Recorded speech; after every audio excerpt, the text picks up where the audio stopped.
The Grand Pacific Hotel's ballrooms sparkled with crystal and success, the kind of opulent setting my family always chose to celebrate themselves.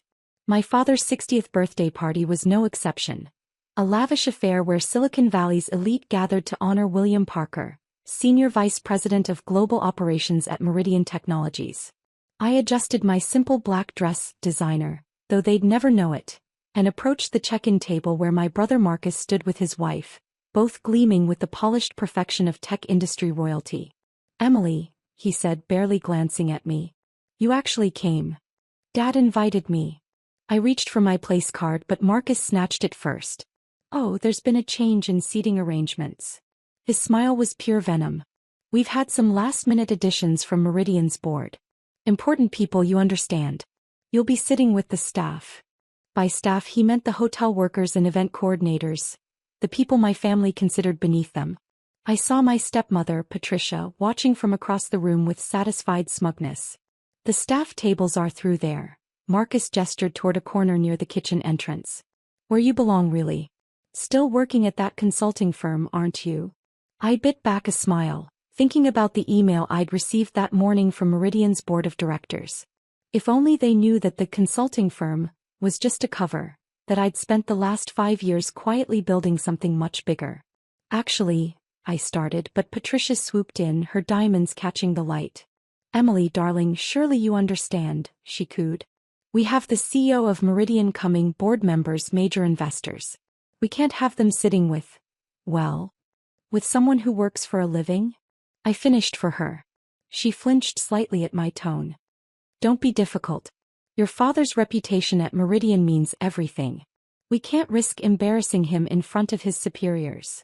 I thought about my father's position at Meridian, about the changes coming next week, about the decisions I'd been quietly making in boardrooms they'd never seen.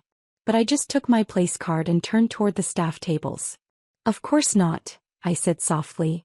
"We wouldn't want to embarrass anyone." The staff table was tucked away from the main celebration, but it offered a perfect view of my family's performance. Marcus holding court with mid-level executives, probably bragging about his recent promotion to regional sales director. Patricia fluttering between influential guests, playing the perfect corporate wife. And my father laughing too loudly at his boss's jokes, still chasing that elusive promotion to executive VP. "Not quite what you expected, Miss Chin?" I turned to find Robert, one of the hotel's event coordinators, watching me with knowing eyes. He'd used my real name, Chin, not Parker, which meant he knew exactly who I was. "The seating arrangement wasn't my choice," I replied carefully. He smiled. "No, but it might work out better than your family expects. Especially when Chairman Wallace arrives." So he did know. Of course he did. Luxury hotels like the Grand Pacific catered to the city's true power players. They knew who really controlled the big companies, who sat on which boards, who held the real power behind corporate thrones. "You don't seem surprised to find me here," I said quietly. "The Grand Pacific has hosted many Meridian events, Ms. Chen, including several board meetings." His eyes twinkled. "Though I suspect your family doesn't know about those." Before I could respond, a commotion near the entrance drew everyone's attention. Marcus straightened his tie, Patricia adjusted her jewelry, and my father practically jumped to attention. "Ladies and gentlemen," the evening's MC announced, "please welcome the CEO of Meridian Technologies, Mr. James Harrison." Applause erupted as Harrison entered, tall, distinguished, and completely unaware that his position was far less secure than he believed. Behind him came several board members, all wearing carefully neutral expressions. They knew what was coming. "William," Harrison boomed, approaching my father with practiced joviality. 60 years young. "Though I hope you're not thinking of retirement yet. We need you in global operations." My father laughed too enthusiastically. "No plans to retire, sir. Still hoping for that executive VP position." I saw several board members exchange glances. They knew that position would never come, not with the changes planned for next week. "Emily." I turned to find Thomas Wallace, chairman of Meridian's board, standing quietly beside the staff table.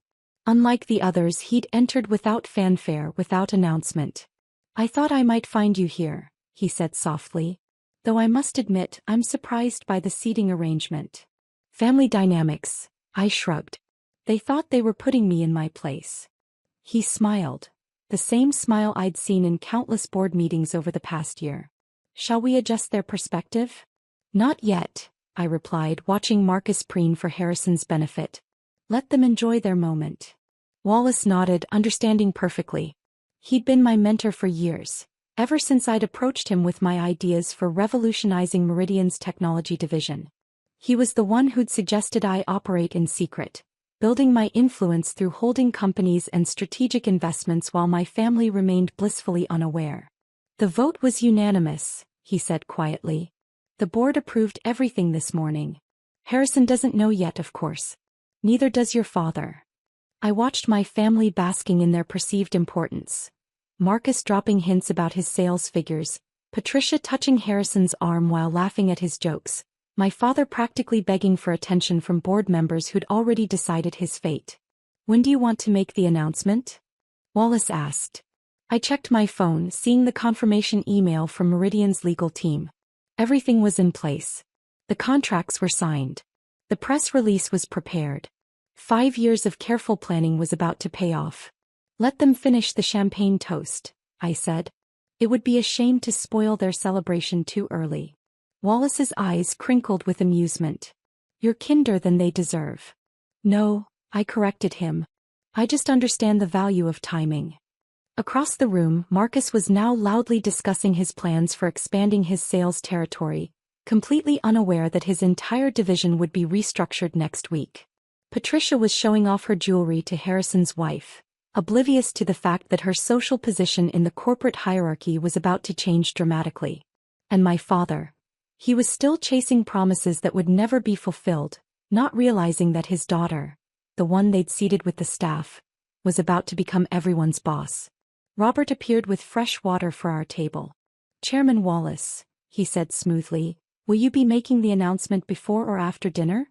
That's up to Ms. Chen, Wallace replied. Or should I say Madam Chairman? I smiled, watching the champagne flow at the main tables. Let's wait for the perfect moment. After all, my family went to such trouble to arrange the seating. It would be rude not to let them enjoy their last few minutes of feeling superior. The moment arrived during my father's birthday toast.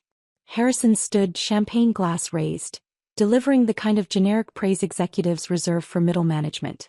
To William Parker, he announced, 60 years young and still climbing the corporate ladder. Marcus nudged my father, grinning. Maybe this is the year for that executive VP position, Dad. Wallace caught my eye from across the table. I nodded slightly. He stood up, straightening his tie. Actually, I have an announcement about Meridian's leadership structure. The room quieted. Harrison's smile faltered slightly. Board chairmen don't typically hijack CEO speeches. As many of you know, Wallace continued, Meridian's board has been discussing significant changes to our executive team. Tonight we're ready to announce those changes. I watched my family's reactions.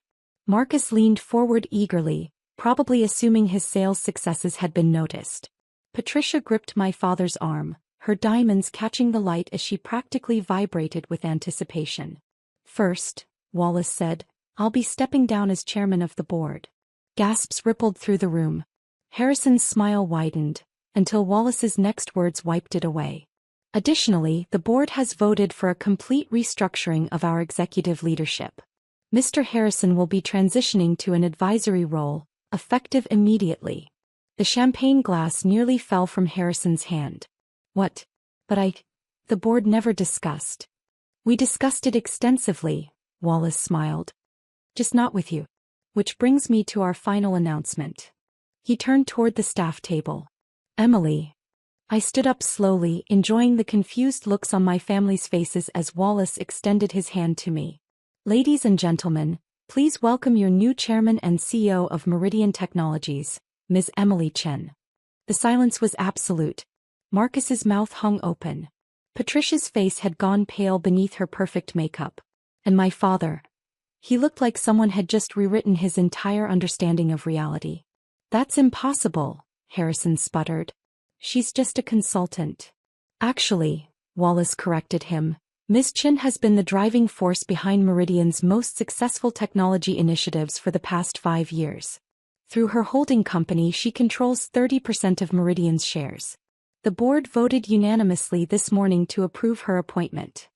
I walked to the front of the room, accepting the congratulations of board members who'd known my true identity all along.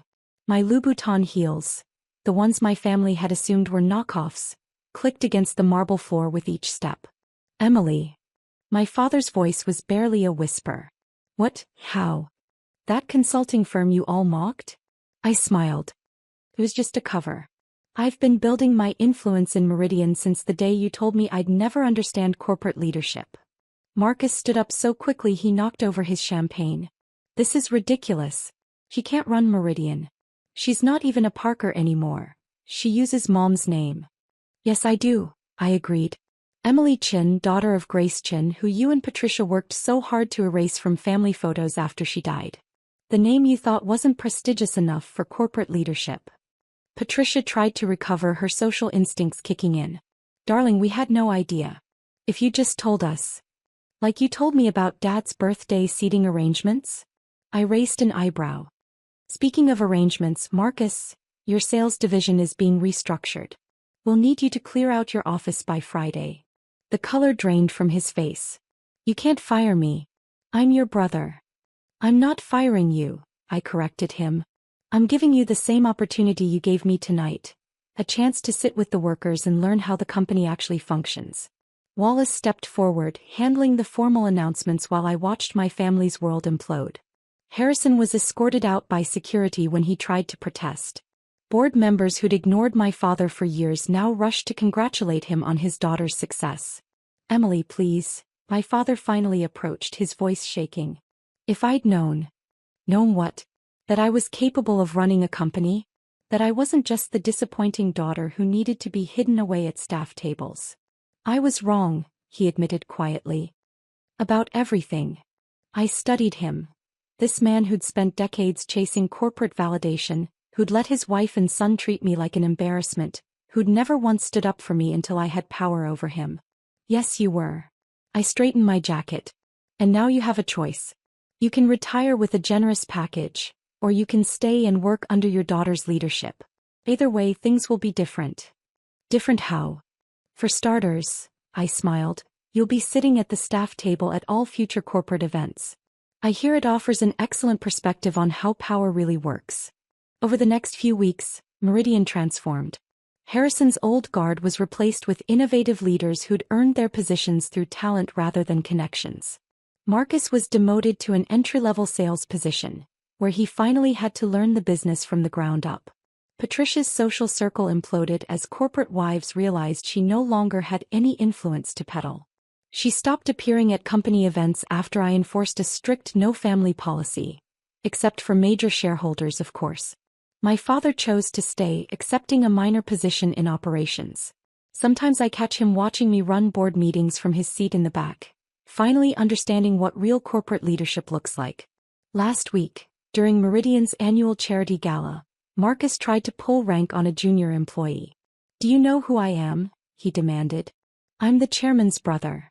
Former regional sales director, currently on probation in entry-level sales, I corrected, walking up behind him. And if you ever try to use my position to intimidate staff again, you'll be looking for a new job. Clear? He slunk away to the staff table where Patricia sat pretending not to notice her loss of status. Harsh, Wallace observed, joining me. But necessary. They needed to learn, I replied, watching my family huddle at their assigned table. Success isn't about where you sit at parties. It's about what you do when no one's watching. Later that night, alone in my office, the same one Harrison had once promised my father, I found an old photo from my mother's funeral. 14-year-old me standing apart from the family, already being pushed aside for not fitting their image of success. I placed it beside Meridian's latest earnings report, which showed record profits under my leadership. Sometimes the best revenge isn't proving people wrong. It's becoming so powerful that their opinions become irrelevant. The next morning, my assistant brought in the seating chart for next month's corporate retreat. Your family's table assignments, Ms. Chin? I smiled, thinking of Patricia's designer dresses and Marcus's expensive suits, now wasted on the staff section. Same as always, I replied. Some people need a permanent reminder of where they placed others when they had the chance to be kind. After all, leadership isn't just about running a company. Sometimes it's about teaching people that every seat at the table matters, especially the ones they think aren't important enough for their presence. And sometimes, the best view of success comes from the tables they tried to use as punishment.